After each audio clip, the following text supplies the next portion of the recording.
Na hii ni miongoni mwa aya ambayo inanifikirisha sana kila nikisikia. Al-ana wa qad asayta qablu wa kunta minal mufsidin. Subhanallah. Na hiyo ndo aya inoniogopesha sana.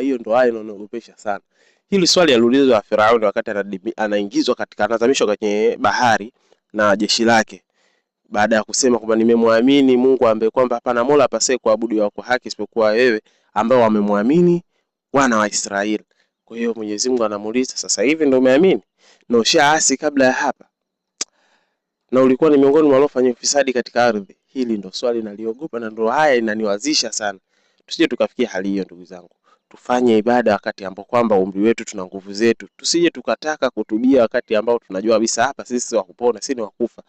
Toba hiyo haina mashiko ndugu zangu. Tumrudie Allah wakati tukiwa tuna nguvu zetu. Tumrudie Allah wakati ya kwamba tunaelewa tunachokifanya. Muda si rafiki tena. Rudi kwa Allah. Usije ukaja kuwa na ile swali nayo ukaulizwa kwamba sasa ndo unaamini wakati ulikuwa umeasi kabla ya hapo. Wa ila alika. Salamu alaykum.